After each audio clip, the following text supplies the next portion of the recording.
Thank you, Mr. Chair. Attorney General Garland, in a press release announcing the investigation, and I'll just preface, I'm from Minnesota, so you may guess where some of the questions are going, but in a press release announcing the investigation, you said that the DOJ's investigation into the Minneapolis Police Department will examine the use of excessive force by the police, including during those protests.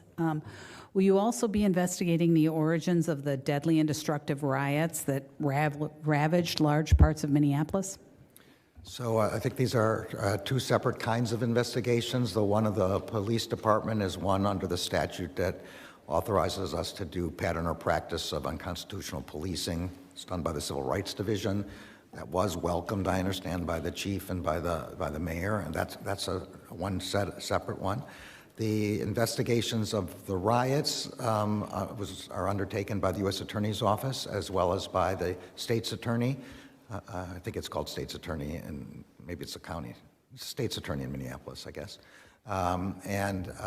Those are two separate sets of investigations. So you will not be, so your department, DOJ, will not be investigating that? U.S. Attorney's Office, to the extent there were federal crimes, has been investigating those crimes. I don't know, I have no idea where the... DOJ will not be Not Main Justice, I don't believe so, no. Okay, but during the riots following the the death of George Floyd, dozens of people were injured, countless small businesses, churches were damaged, a police station was burnt down, a post office was burnt down, looted and damaged all over, and thousands of people had to flee Minneapolis to avoid the violence. Is the Department of Justice investigating these riots as an act of domestic terrorism at all?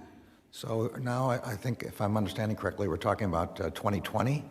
After the death of George Floyd. Yes, and that investigation, I think, that was ordered by the previous Attorney General, and I don't know whether that is concluded.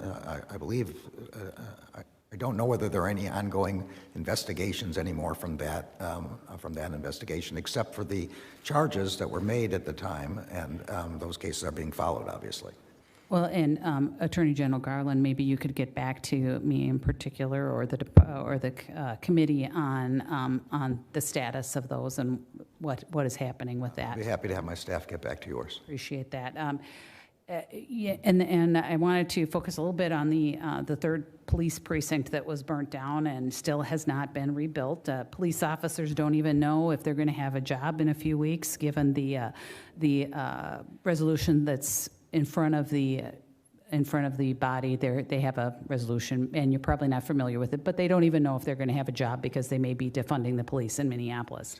The city is down over 200 officers since pre-COVID. If you talk to police officers, they're demoralized, they're struggling, they don't feel supported at all. They're having a very hard time, and you're the one initiating investigation of the Minneapolis Police Department.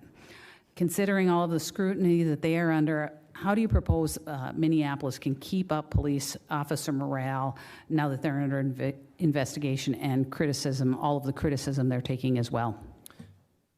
Well, let me say first on the defund police issue, the department does not support defunding police, nor does the president. So we've asked for more than $1 billion, a major increase in funds for local police departments. And sir, I didn't imply you did. I just wanted you to understand the context of the question because it's in front of the Minneapolis residents right now. I do. With respect to the pattern or practice investigation, there were a large number of serious incidents that were well reflected in the press, and I think there was general agreement that there were problems. This does not mean that every police officer, quite the contrary. This means that my belief is, and from talking to many police officers, that they believe that it's important that there be accountability and that officers who break the law are held accountable so that the community retains its trust in the good police officers who do not break the law, and those are by the very large majority. They need that trust in order to have the cooperation of the community, and that's the only way they can be safe, and that's the only way the community can be safe. So I think police officers should look at these investigations in a positive way, and we are trying to present them in a positive way. Attorney General, I think that the problem is that it's piling on. It is continuing to pile on, in particular in Minneapolis with these police officers who are there. Many of them have grown up there. They're doing their Time of job. the gentlelady has expired. Mr. Thank Stanton. you, I yield back.